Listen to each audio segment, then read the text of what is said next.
Hello, welcome back. My name is Chris, and this is Helo's World, the railroad reseller. Now, originally, this video was going to be planned for a sourcing trip I was planning on taking, but the weather kind of stepped in the way again. We've had more snow and ice in my area, so I moved that off till next week. Hopefully, next Monday or Tuesday, you will get a sourcing video. I'm gonna be at a brand new casino. They they sent me a thing in the mail for complimentary 2 days at the casino. So I thought, well, I'm gonna go to the casino. I'm gonna give them a little bit of money. Hopefully, I don't give them no money. Hopefully, I win. But I'm gonna go gamble a little bit, and then I'm gonna go sourcing some. And I was gonna do some video based on the sourcing. I may put a snap of the casino in, that type of thing. I know that's not what this channel's about, so I'm not gonna focus on the casino part. But that's what's, next week's video and what originally this video would have been. But weather stepped in the way, so we're going to do this as the video. I had a couple situations recently, and I want to talk about handling customers and how they can just be pains in the neck, but try to not have as many pains in the neck as possible. So first of all, what I'm going to do, I'm going to talk about the first pain in the neck. I sold these McDonald's toys here. I'm going to show you up here in the picture here. Um, they were, just little toys. They're from 2013. There was 30 different little toys. They sold for like $23 plus shipping. So it's less than 75 cents per toy. They were all open. They were played with by a child, okay? They weren't meant to be collectibles. They weren't meant to have huge value. These weren't going to suddenly shoot up in value and be $200 for a toy. What they were NFL specific, different teams, the Eagles, the Lions, whatever team that you're coming up. The Seahawks was in there, the Cincinnati Bengals was in there. Those types of teams that were in this lot. And so, I did my diligence. I packed it up and sent it, and for I seen it got to them, and for a few days I didn't hear anything. Then the weekend came. Now, this is a couple weeks ago, and the Detroit Lions lost. And they lost in a kind of an embarrassing way. Not as bad as the Chiefs did here this past weekend, but they lost pretty embarrassing, okay? So this package went to Clio, Michigan, I think it is. And the thing about Clio, Michigan, it's right between Detroit and Saginaw, Michigan, okay? So for y'all, your geography people that watch this channel, that's where the thing went. So the Detroit Lions lose. I assume these people are Detroit Lions fans. There was 3 or 4 different figures that was Detroit Lions related. Monday morning, I get this. Oh, you don't realize I got these McDonald's toys and it's got a little scratch on it. See? And they had a real close up picture and they were like, oh, this little toy here had this on it. And they're toys. They're McDonald's toys. These are not McFarland's. They're not some high end stuff. They're cheap Chinese made. And let's just say for what they are, cheap Chinese made shit. That's what they are. That's what they are. The cheap Chinese. And they're 11 years old. They're not going to be in perfect condition. They weren't in the packs. They never were advertised as perfect. They're not going to be perfect. And they put item not described, so I'm taking it back. So they got back here. I gave them their money. So be it. Blocked their definite butt. That's it. Because they didn't like the outcome of their team losing, so they give a return on me. I'm going to go over some things that sold. I'm going to talk about another situation, how it went, and how it went better. But let's go to those solds. All right, let's go over some things that sold. Sold a belt buckle here, React. This came from an estate sale, a little bit over $11 plus shipping on the belt buckle. Sold a security badge.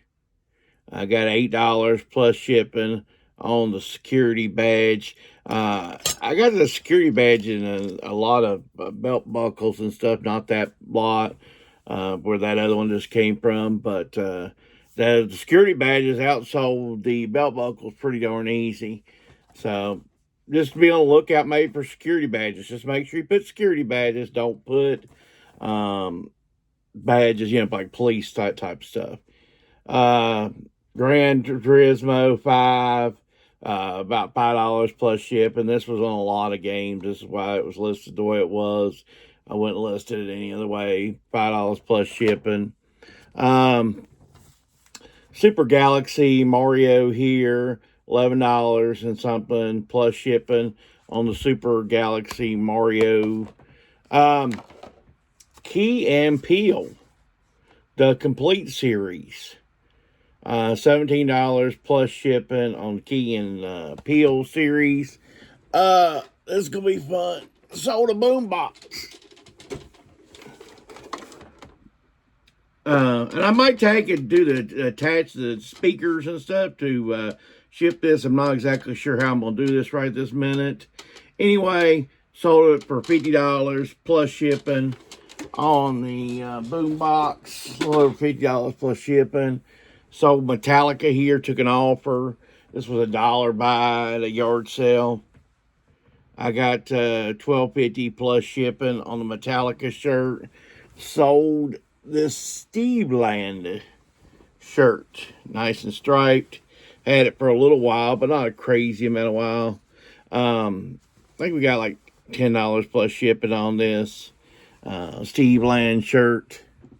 Took an offer. I've had this thing in my store for a long time. Didn't run out of price at the time. Didn't know the brand. It's called Portside. It's like a ninja. Let's see if I can get ninja type shirt. The big ninja there. Anyway, took an offer for $20. Free shipping on the ninja shirt. Pretty cool, but never had an offer. So I just took an offer because I wanted it gone. And last but not least, Nike Polo, new with tags, 4XL. We got $22 plus shipping on the Nike 4XL Golf Polo, new with tags. So now we come to the part of the video where we've learned better on how to handle customers and we avoid a situation. So I had for sale 18 different Rugrat VHS for sale. I picked them up at $1 a piece. I had to pay up a little bit. And I had them listed for around $60 plus shipping. I get a message from a customer stating, would I do 50 plus shipping? And I said, yes, I would do 50 plus shipping. That's good profit. Plus, I can make a couple bucks off shipping. Sure, we'll go for it. Then it takes that turn.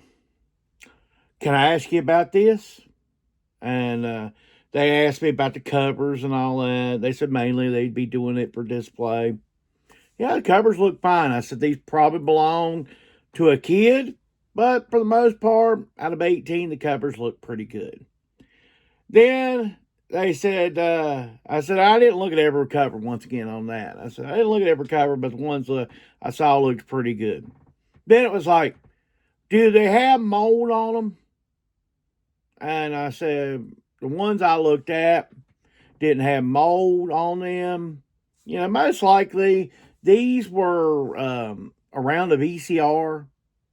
When a kid needed something to watch, we popped in a Rugrats, we watched it. These didn't appear to have mold. They didn't look like they'd been out in a storage building for 2 years, waiting to be donated to the Salvation Army. I said, I have looked at a few, as stated, and I didn't see any mold. And the next question was, well, can you look at all of them? I'm going to tell you something. And I figured $2.70 a tape. No. I am not looking at every tape to make sure. Now, if it was one tape for sale that there was a Rugrat that was $50, yeah. Matter of fact, if it was one Rugrat tape for $50, I would have pictures of it to make sure your little heart can see there is no mold. You know, this is the part of, I told him, I said, I assume it was him. I told him this is the part of the thing where you look at my feedback. You look that I don't sell junk, okay? Now, there's plenty of people that sell crap on eBay, but I'm not one of them. I take care of my customers. So I said, no, I'm not looking at 18 different VHSs to look at mold. Okay, you know, and I said, if you're looking for something pristine, if you're looking for something for immaculate, this is not the lot for you, but you're sure you're not going to get it for $50, folks. You know, this stuff is not listed as factory sealed. Okay? You're going to get what you get. Because too many times you say, Chris, why didn't you look at those? If I believed in my 100% heart of hearts that this person would buy them and that they'd be a non-complainant son of a person, if I believed that about them, I'd look at them. No problem. But I don't believe that about this person. I believe this person was 100% going to get the item and nitpick the heck out of it to the point where I had to give them some kind of partial return. That's not good. Partial return. And I've learned over time, those type customers are not type customers I want. I don't, you know, like again, these were probably child-owned, child-played. They're not factory sealed. They're not in some nice box and all. That's not their thing, okay? If you want that, great. Wait for that lot to come and wait when it's $200 and you pay the $200. Not try to nit, you know, you're not going to get it for $50.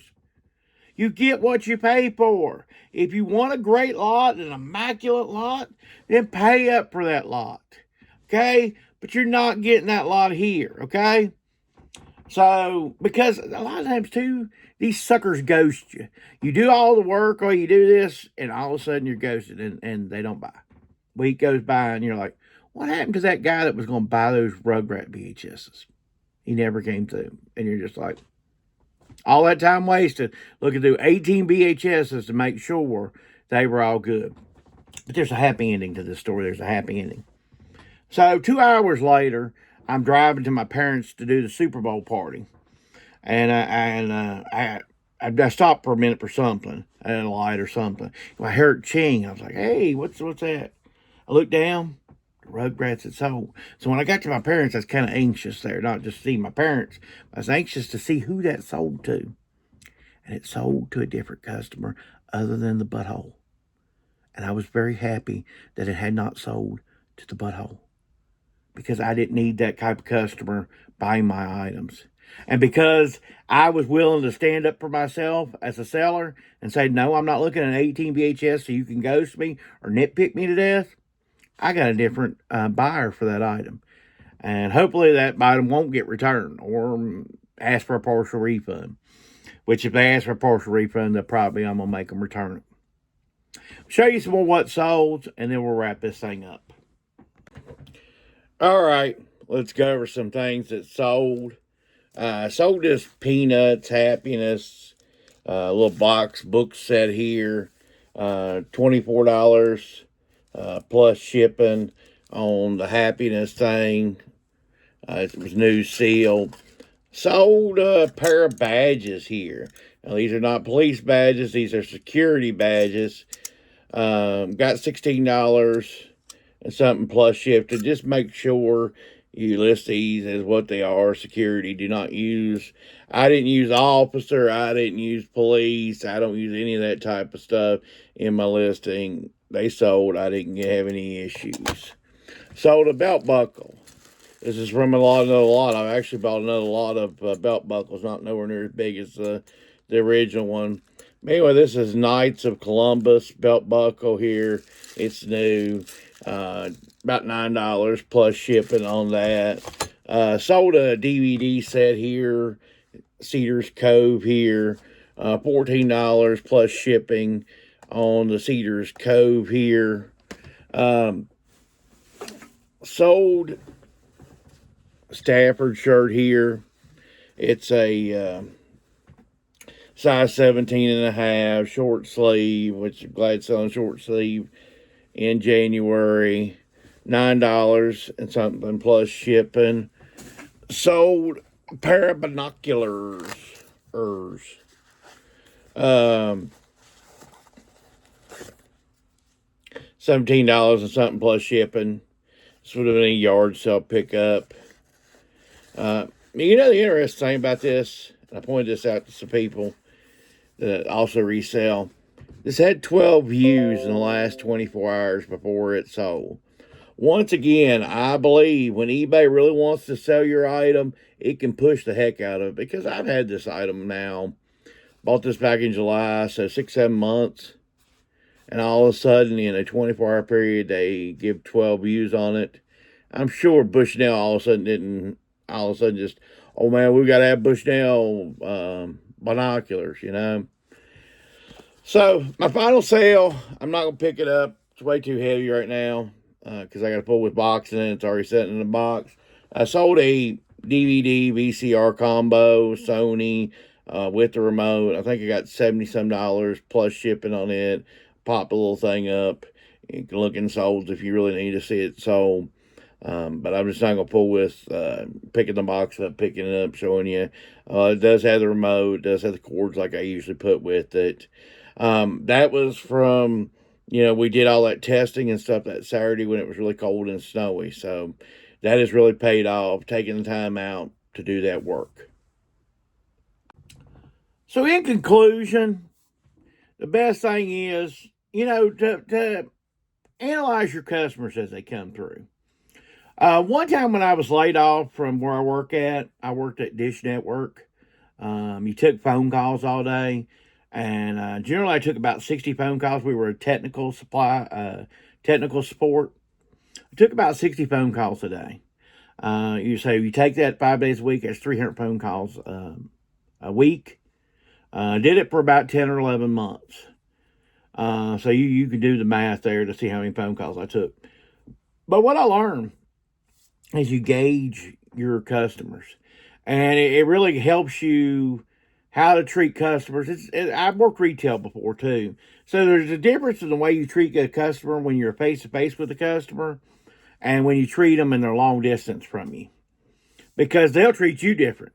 They will say nasty things to you in a comment on a phone or a comment on eBay or something that they never say to your face. They don't have the guts to say it to your face, but they sure as heck got the guts to say it in a comment or on a phone or something like that. But I also learned how I handle you. Now, I can be as nice as I want to. If I think a customer's getting the shaft, hey, I'm the first one. I'll give refunds. I'll do anything I can to make sure the customer's happy. But when the customer's being a jerk, hey, I can be just as big a jerk right back.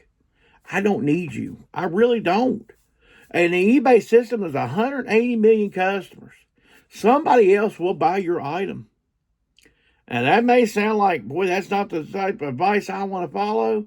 But hey, sometimes you got to have a backbone or people will walk all over you. And that's not in eBay reselling. That's in life. Okay? You got to grow a set of them. And stand up for yourself, okay? Because nobody else is going to stand up for you, okay? So that's what I want to take to you about today is, be good to the customers when they're in the right. But hey, when they're not in the right, and they're most of the time not in the right, the ones you get the returns from, the ones that cry baby, this stuff was kid stuff, okay? It was never sold as immaculate. I'm not, when I have a nice item, when I have a really good item, I say it's a good item. And guess what? I put a darn good price on it too. And I don't give the thing away, okay? Even if later on it don't sell for a little bit, I'll hold on to it, okay? Because if I believe in the item, I'm not giving the item away. I hope this helps you out. I hope this does something for you as far as how to handle customers. Because sometimes they just, you want to yank them by the neck.